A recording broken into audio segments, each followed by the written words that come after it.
أعوذ بالله من الشيطان الرجيم بسم الله الرحمن الرحيم وإذ ابتلى إبراهيم ربه بكلمات فأتمهن قال إني جاعلك للناس إماما قال ومن ذريتي قال لا ينال عهد الظالمين سورة البقرہ آیت نمبر 124 رکوع نمبر 14 وَإِذِ ابْتَلَى او هر کله چې ازمایلو ابراهیم علیه السلام ربه رب خپل بکلمات فیسو خبر سرا فاتمهن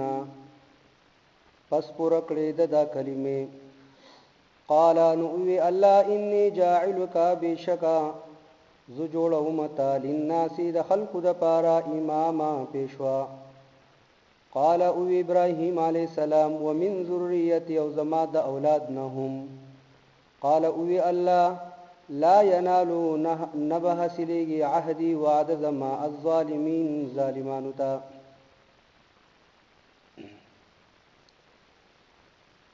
پدې آیت مبارکه کې د حضرت ابراهیم علیه السلام د امتحاناتو تذکره ده. اصل کې دا يهود کله چې دوی ته د پیغمبر علیه السلام د طرف نه چې دینو د ایمان دعوت وکېدو دوی خو مختلفې بانې کولې ایمان نه راوړو خو لیکن یو به دوی دا خبره هم کوله چې چونکه موږ د ابراهیم علیه السلام اولاد یو د ابراهیم علیه السلام اولاد یعنی حضرت اسحاق علیه السلام او حضرت اسماعیل علیه السلام او دا يهود چې دینو دا حضرت اسحاق علیه السلام په اولاد کې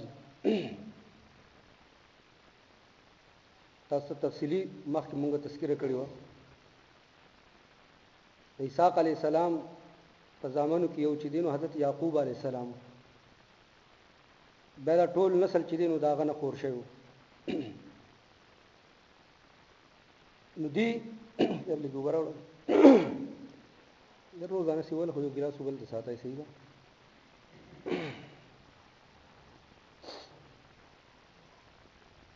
نو دی وی چې مونږ ته چې دینو مونږ ته ضرورت نشته لري زمونږ یعنی پلار یعنی حضرت ابراهیم علیه السلام هغه الله رب الجلال چې دینو یو پیشوا او یو مقتدا چې دی هغه جوړ کړیو او بیا هغه د الله نه چې دینو سوالونه کوي چې زما اولاد ته چې دینو بیا داغه په اولاد کې هم چې دی بازو ته چې دینو دا رقم ملاو شوی ولهذا مونږ په خپل باندې چې دینو مقتدا او پیشوا مونږ ته چې دینو نه بل چا ضرورت نشته لري نو الله رب الجلال د حضرت ابراهیم علیه السلام هغه امتحانات په دې کې بیانې چې دا ابراهیم علیه السلام ته چې کم یعنی نبوت ملاو شوی کم امامت وت ملاو شوی دې چې مقتدا او پیشوا جوړ شوی نو دا دې نه و جوړ شوی د دې لپاره الله رب الجلال د هغه نه امتحانات اغستو پس مصائب او مشکلاتو کې مبتلا کړو په هغه مصائب او مشکلاتو کې ابراهیم علیه السلام هغه کامیاب شو پس دا غي نه چې دی هغه ته چې دی نو امامت چې دی هغه میلاو شو هغه بیا د قوم او د هغه لپاره مقتدا جوړ شو استاد غونته کې فاسق او فاجر ته چې دی تاسو امام او پیشوا نشه جوړی دي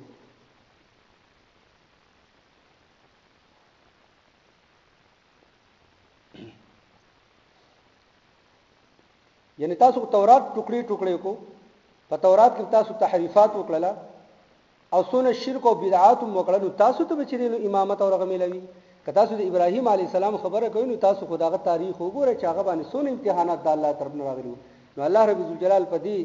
آیت مبارکه کې د ابراهیم علی السلام هغه امتحانات بیانې نو الله فرمایي چې واذ ابتلى ابراهيم ربه بكلمات فاتمهن هر کله چې ازمیخ کو امتحان واغستو د چا د ابراهیم علی السلام ربه رب خپل داغه رب د ابراهیم علی السلام نه امتحان واغستو بکلمات په یوسو خبرو سره بیا ابراهیم علی السلام هغه خبري هغه امتحانات فاتمهن هغه سکړه هغه پوره کړل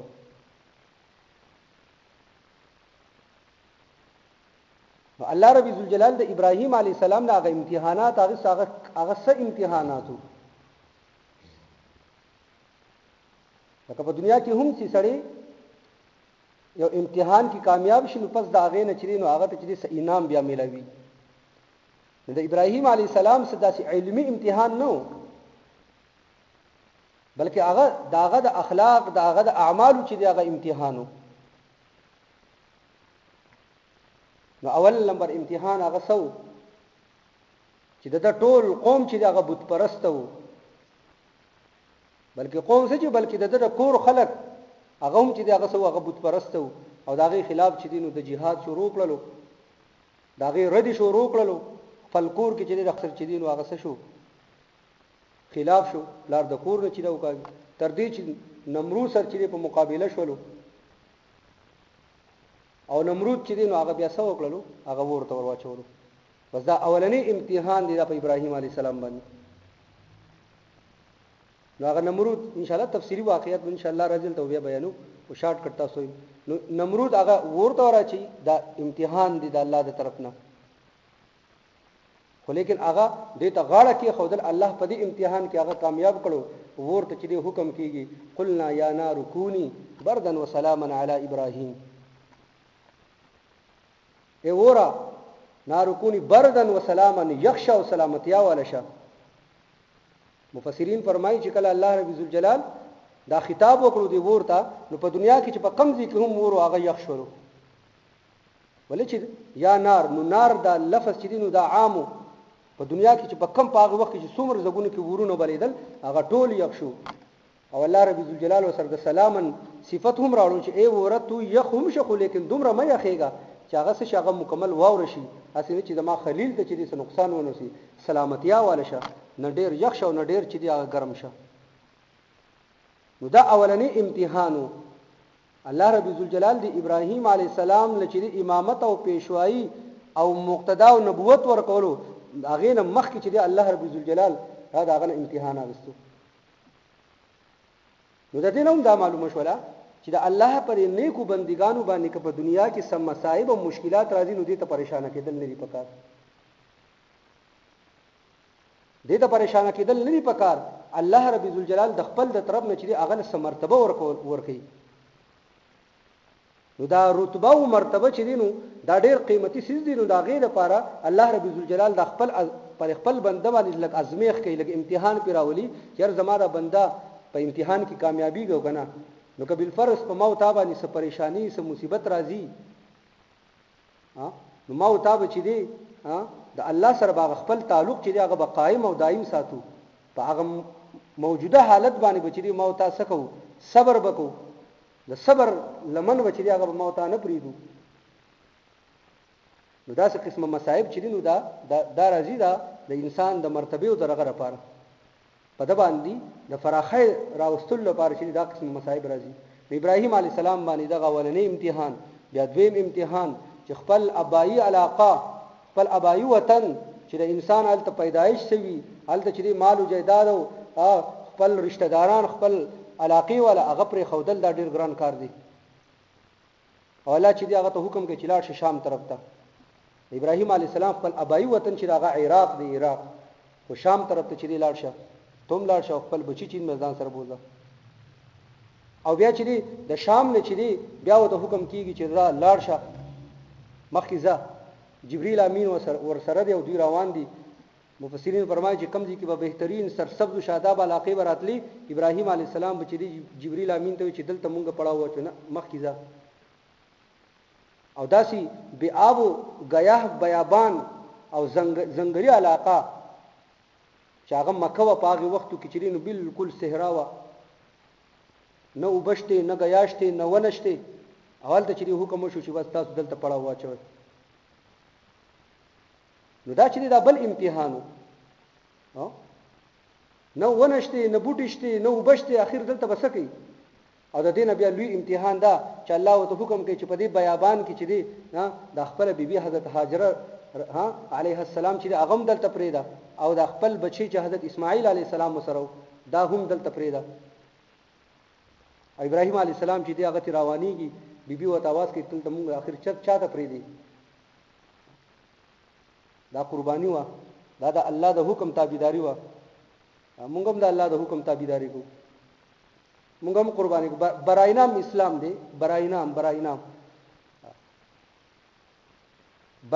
اسلام دی براینام موږ غب جوړ کړ قسم دی د الله په نوم می د قسم غب هم جوړ کړی دی صرف د مسلمان په کور کې پیدا شو بس دا یو دولت را نصیب دي نور شرینو نور بس براینام چرته چې د الله حکم راشي ګور کنال ته بیا سونه مون خواورو کنه د الله حکم صریح حکمونه راشي قسم په خدای غیب باندې موږ یو بل سره چې دي اختلافات کو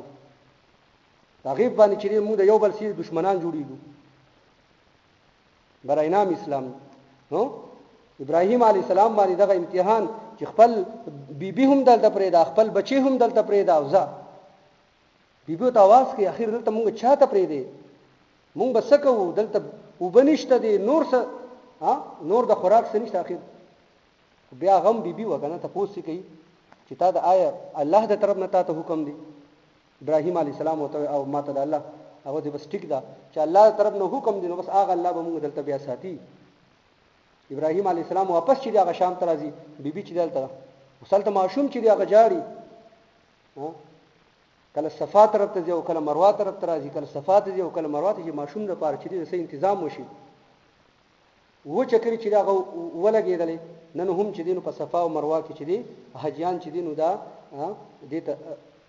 دغه د صفا نه مروه ته او د مروه نه چې دي صفا د و چکرې چې دا پوره کوي دا سنت چې دا ګرځېدلې دي او په اخر پیری چې کله حضرت هاجره راځي معشوم خپو ته ګوري الته چې دي د وبو چشمه چې دا جاری شوی ده چې نن ماوتا چې دي د آب زمزم باندې چې دي پوي د زمزم په وبو باندې پوي دا بل امتحان بیا چې ابراهیم علی السلام په وختن دا غوي رغله براتلو او بیا د دینه چې دینو بل رستا بل غټ امتحان چې الله رب ذوالجلال ابراهیم علی السلام ته چې په خوب کې خي چې تخپل زوی چې دا ذبح کا انی ارى في المنام اني اصبحك فانظر ماذا ترى فافعل ما تؤمر ستجدني ان شاء الله من الصابرين ابراهیم علی السلام خپل زوی ته چې په خوب کینم چې زو تاسو به کومه ای بچیا فانظر ماذا ترى ترته واستاسه خیال دی بچیو ته سوی فافعل ما تؤمر اذا ما پلار کوا تو هغه کار کوم چې تاسو حکم شوی ستجدني ان شاء الله من الصابرين ان شاء الله تو ما د صبر کوونکو نو بیا مومي دا ټول غټ امتحان چې حضرت اسماعیل علیه السلام چې هغه سکی غاز ذبح کړي په خوب کې نه هغه ته تیاریږي او دی هغه خپل برپور چې هغه پوره تیاری کړی دی الله حکم ته غاړه کې خو بس الله حکم کړی دی خپل زوی چې هغه راخ کوي په دې کې الله رب ذوالجلال چې ابراهیم علیه السلام سکی هغه کامیابی او د جنت نه چې دی نو یو ګډ راځي او بیا چې هغه ذبح کیږي نن چې موتا په غټ اختر کې کوم قرباني کو دا هم هغه یادګار ابراهیم علیه السلام دی نو دا داسري دا هغه خبرې دي دا جوړه کنه او اذ ابتلى ابراهيم ربه بكلمات دا یو څو خبرې د نمرود چې ورته چې بیا د خپل وطن پریدو شام ته او شام نه بیا مکی ته دا ځان یو امتحانو او بیا چې خپل بچي چې دا غذب کا دا بیا ځان چې یو غټ امتحانو په دې کې الله رب ذوالجلال ابراهیم علی السلام چې دا کامیابی د دین علاوه نور هم داسې احکامات چې په کې ابراهیم علی السلام امتحان اغسته وو لکه مثلا مزمزه او استنشاق خلیته چې اوبا چول دغه شان چې پوزي ته اوبا چول داسې زیر ناب یخته چې هغه کټ کول داسې چې د ترخونو یخته کټ کول داسې چې نو د بریتا یخته کټ کول داسې چې د مسواک چې دا کول داسې چې دا ختنه کول سنت چې دا کول د ابراهیم علی السلام په دې خبرو کې امتحان اغستو په دې باندې هغه پوره ختلو نو چې کله امتحان واغسو امتحان نه پس چې نو بیا سه انعام ملاويږي الله رب ذوالجلال او تو فرمایل انی جاعلک للناس اماما زو جوړوم تا للناس د خلکو د پاره اماما مقتدا او پیشوا. نو هغه يهوديانو چې وی چې مونږ په خپل باندې مقتدا او پیشوا مونږ ته ضرورت نشته په بل چا باندې ایمان راوړلو. الله رب الجلال په آخرت کې چې ابراهيم عليه السلام خودونه امتحاناتونه تیر شوی پس دا غي نه چې دینو مقتدا او پیشوا جوړ شوی تاسو څه کړی دي؟ قال ومن ذريتي انو د دینه دا هم معلوم شي د امامت مستحق باغ خلک کنه چې پچا کې صحیح ها فاسق او فاجر چې دینو هغه د امامت چې دینو هغه لایق نه دی. فاسق او فاجر چې هغه د امامت لایق نه دی بلکې د غیر لپاره چې د متقی او پرهیزګار کس په چې هغه د قوم امامت او مقتدا به جوړیږي.